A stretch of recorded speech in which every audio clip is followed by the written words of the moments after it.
Que le Seigneur puisse ouvrir le ciel et déverser ses bienfaits, sa sagesse, euh, que son Esprit Saint nous guide et qu'il puisse nous bénir abondamment comme il nous a tous bénis pour toujours.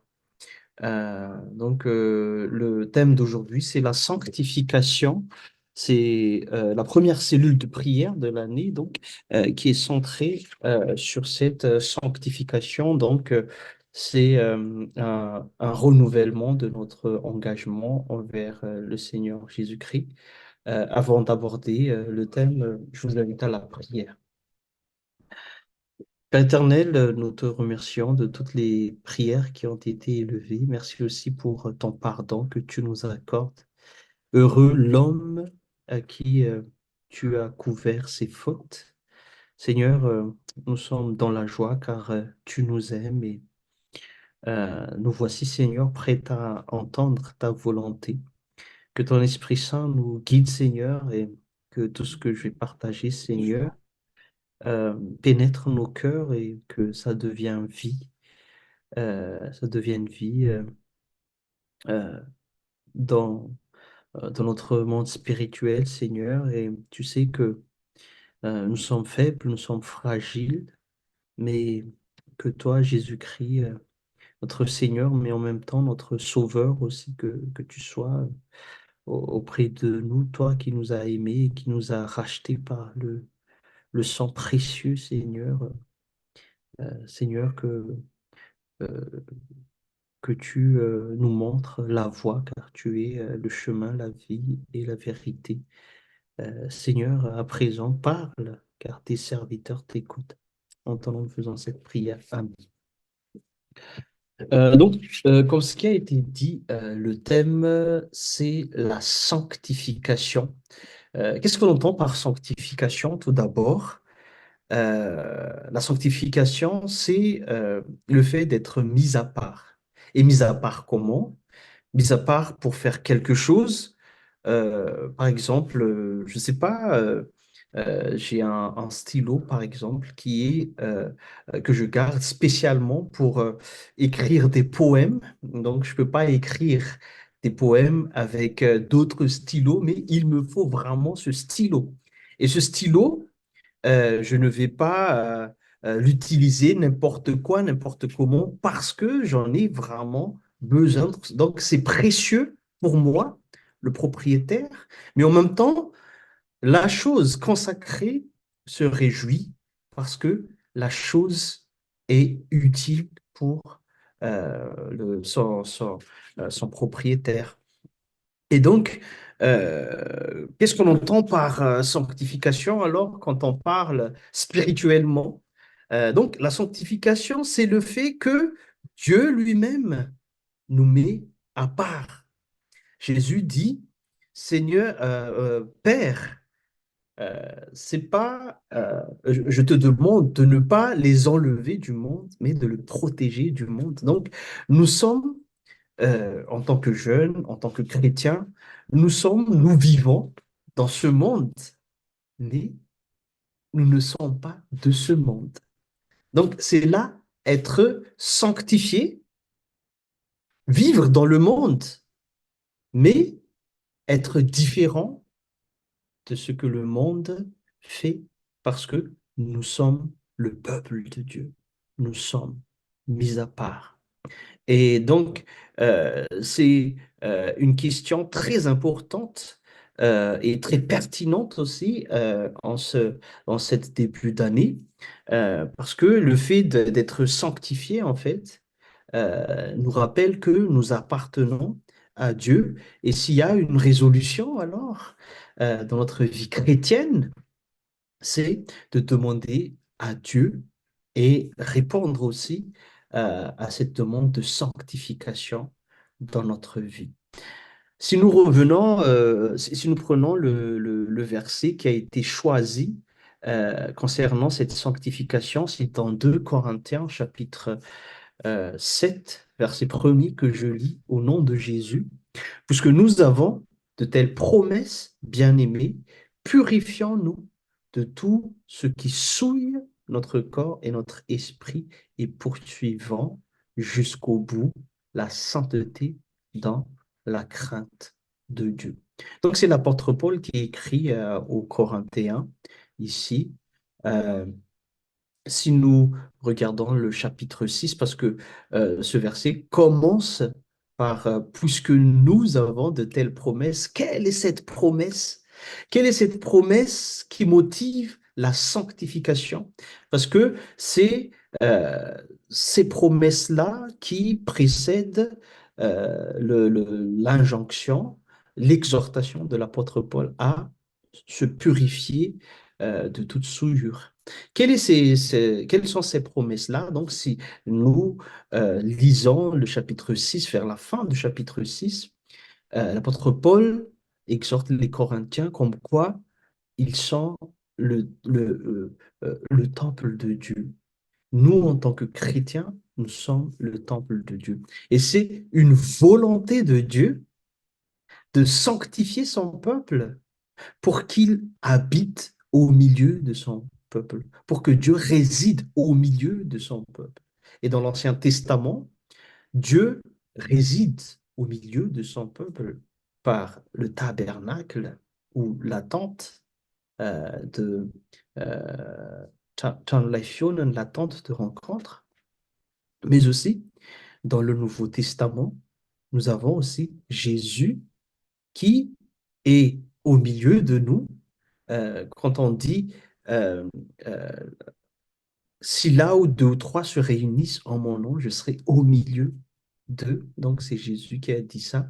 Donc pour dire que si nous invoquons Dieu, si nous nous tournons vers Dieu, il est tout oui et il veut résider au milieu de nous. Et donc c'est cette promesse d'un Dieu qui est au milieu de son peuple.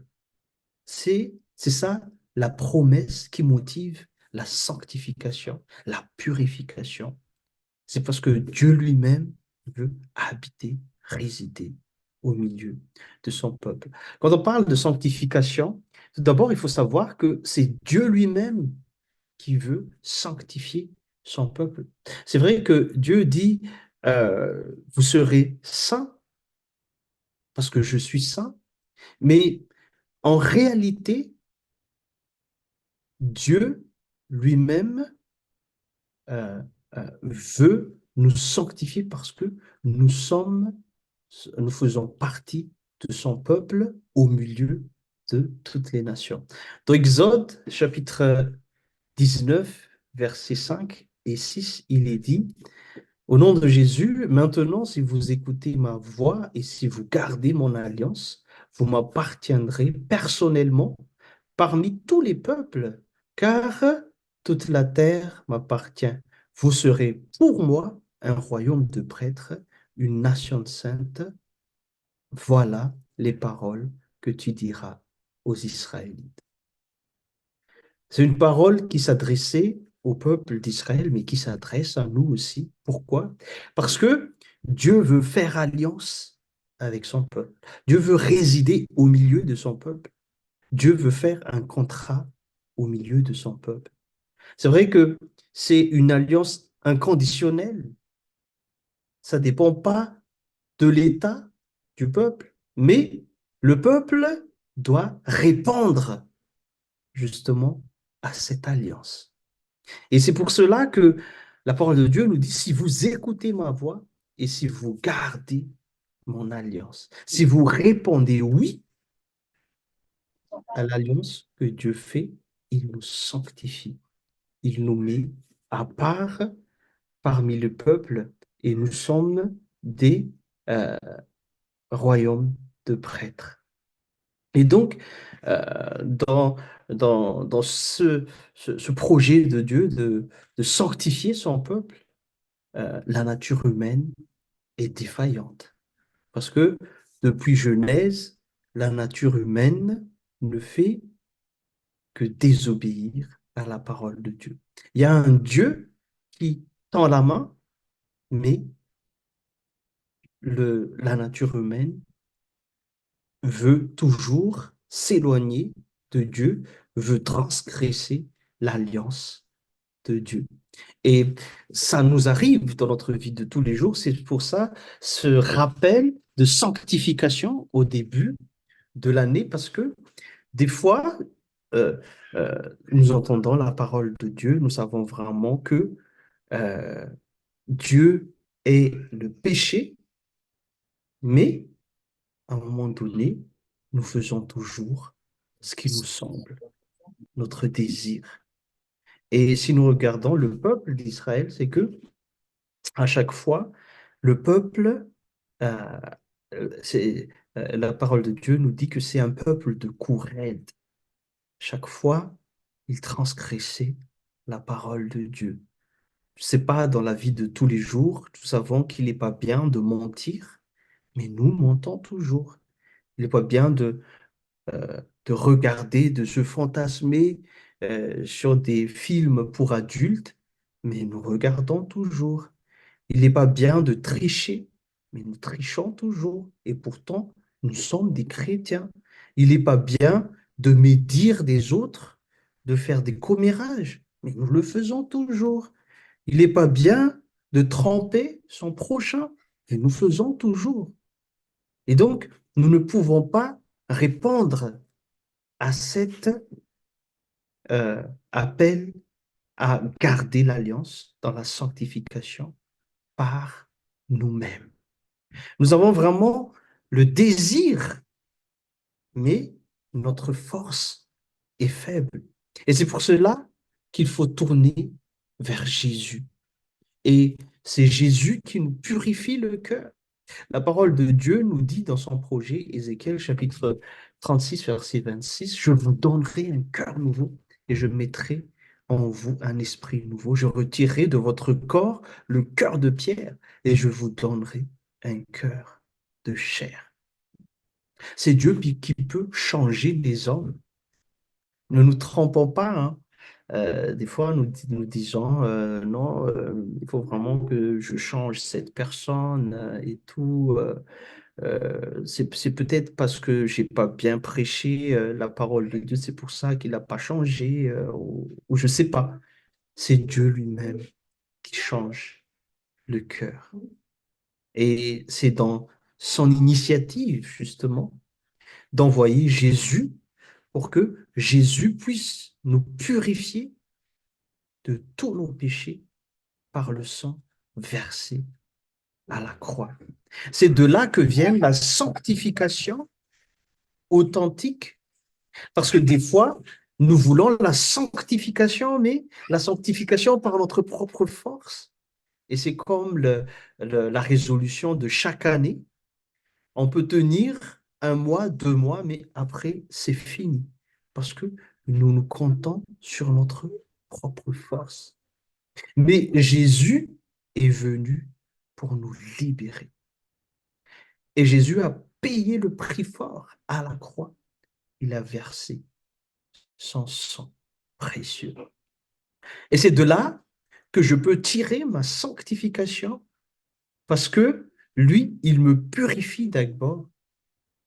Il me purifie le cœur. Et le cœur, dans le judaïsme, qui est le fond théologique de l'Ancien Testament et un peu du Nouveau, le cœur, justement, dans ce sens, est le lieu de la pensée, mais aussi le lieu des émotions. Et donc, il s'agit de purifier le cœur. C'est pour ça que dans 1 Corinthiens, 2 Corinthiens 7, tout à l'heure, il est dit, c'est parce qu'on nous a fait de telles promesses d'un Dieu qui veut résider au milieu de nous. Purifions-nous. Et nous ne pouvons pas nous purifier par nous-mêmes. Il nous faut l'aide de Jésus-Christ à la croix. Et si le Fils nous a franchis, nous sommes réellement affranchis. Il nous faut ce nouveau cœur en Jésus-Christ. Cette pensée renouvelée par l'Esprit de Dieu selon Romains chapitre 12. C'est vrai que dans le monde où on vit, c'est pas facile, hein, en tant que jeune. Nous sommes tentés de partout. Nous sommes tentés parce que avec les fréquentations, on est emmené à être poli ou je sais pas, et des fois on veut être sociable et on veut intégrer les groupes, et des fois on fait n'importe quoi, ou je sais pas, on a plein d'informations, on a Internet. Il est très facile en fait de pécher et d'enfreindre la volonté de Dieu. Et Jésus est là pour nous sauver, pour nous sanctifier, pour nous mettre à part et pour purifier nos pensées de toute euh, intention euh, qui n'est pas euh, agréable aux yeux de Dieu. Et c'est de là, en fait, notre force pour cette année. Et cette purification du cœur, parce que quand on est purifié, euh, il faut quand même qu'il y ait quelque chose dans notre cœur. Il ne faut pas laisser le cœur vide.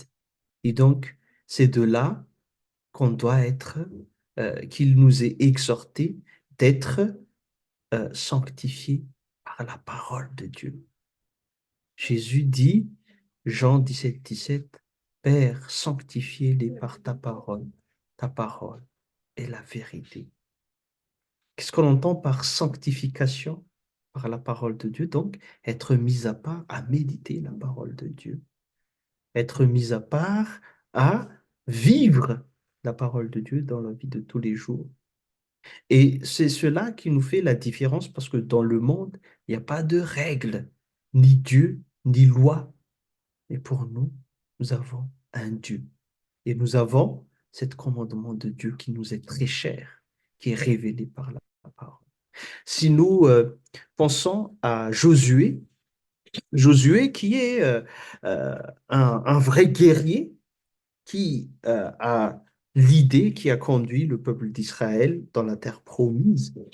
Euh, c'est un grand guerrier, mais les consignes qui lui ont été données avant d'entrer dans la terre promise, c'est de garder la parole de Dieu, ne pas s'en détourner ni de gauche ni de droite, parce que c'est de là que viennent les bénédictions et la réussite pour lui. Je vais lire au nom de Jésus, Josué, chapitre 1er, versets 7 à 8. Seulement fortifie-toi et aie bon courage en te conformant fidèlement à toute la loi que Moïse, mon serviteur, t'a prescrite. Ne t'en écarte ni droite ni à gauche afin de réussir où que tu ailles. Que ce livre de la loi ne s'éloigne pas de toi. Médite-le jour et nuit pour agir avec fidélité conformément à tout ce qui est écrit, car c'est alors que tu auras du succès dans tes entreprises. C'est alors que tu réussiras. Dans la traduction malgache, on parle de bénédiction, euh, on parle de fanambine. Et nos souhaits, la plupart de nos souhaits, pour le nouvel an, c'est que Bawambine demande à nous, non, que Dieu te bénisse. Et cette parole nous parle de bénédiction. C'est de là, en fait, c'est de résider dans cette parole, être sanctifié pour cette parole. Et donc, s'il y a une résolution pour la sanctification, c'est de multiplier notre temps de lecture de la parole de Dieu et de l'écoute de la parole de Dieu. Et c'est de là que vient notre réussite. Frères et sœurs en Christ, donc c'est là la sanctification que j'aimerais vous partager avec vous. Donc, c'est un Dieu qui sanctifie, qui nous sanctifie parce que lui-même, il veut venir avec nous pour combattre nos combats, pour être avec nous tout au long de cette année. Par contre, nous sommes faibles, nous sommes fragiles. Nous avons besoin de Jésus-Christ pour répondre à ce contrat, à cette alliance que Dieu veut nous faire. Et étant purifiés par le sang de Jésus, soyons sanctifiés dans la parole de Dieu. Et pour terminer, je vous invite à lire 2 Timothée chapitre 2 verset 21 que je lis au nom de Jésus. Si donc quelqu'un se purifie de ces choses, il sera un vase d'usage, noble, saint, utile à son maître, prêt pour toute œuvre bonne. Amen. Si vous prenez au sérieux cet appel à la sanctification, vous serez un vase noble, saint et utile à Dieu, utile pour faire de grandes œuvres pour lui et des œuvres bonnes. À Dieu seul soit la gloire. Amen. Prions. Seigneur, nous te remercions de ton amour, car comme ta parole qui dit, n'abat pas encore le figuier, mais laisse-moi encore cette année, je vais mettre de l'engrais et je vais m'occuper du figuier, mais si il n'y a pas encore de fruits, tu vas l'abattre. Et merci pour ton Fils Jésus-Christ qui s'occupe de nous. Et merci aussi, toi, Dieu le Père, qui nous donne le temps encore avant qu'on soit abattu comme le figuier. Et c'est pour cela que tu nous appelles à la sanctification parce que tu veux œuvrer à travers nous, Seigneur, pour faire de grandes choses. Aide-nous à ne pas être séduits par les choses de ce monde. Aide-nous à ne pas être divertis par les choses de ce monde. Aide-nous à se focaliser sur cette promesse que tu veux demeurer au milieu de nous et tu veux nous sanctifier, être sanctifié par ta parole aussi. Que ton Esprit Saint œuvre dans nos cœurs afin qu'on puisse te suivre et observer ta volonté et que toi, Jésus, que tu nous protèges car nul ne peut t'arracher euh, d'entre tes mains. Nul ne peut nous arracher d'entre tes mains. Seigneur, je te confie encore entre tes mains la suite de cette cellule de prière en ton nom, Jésus. Amen.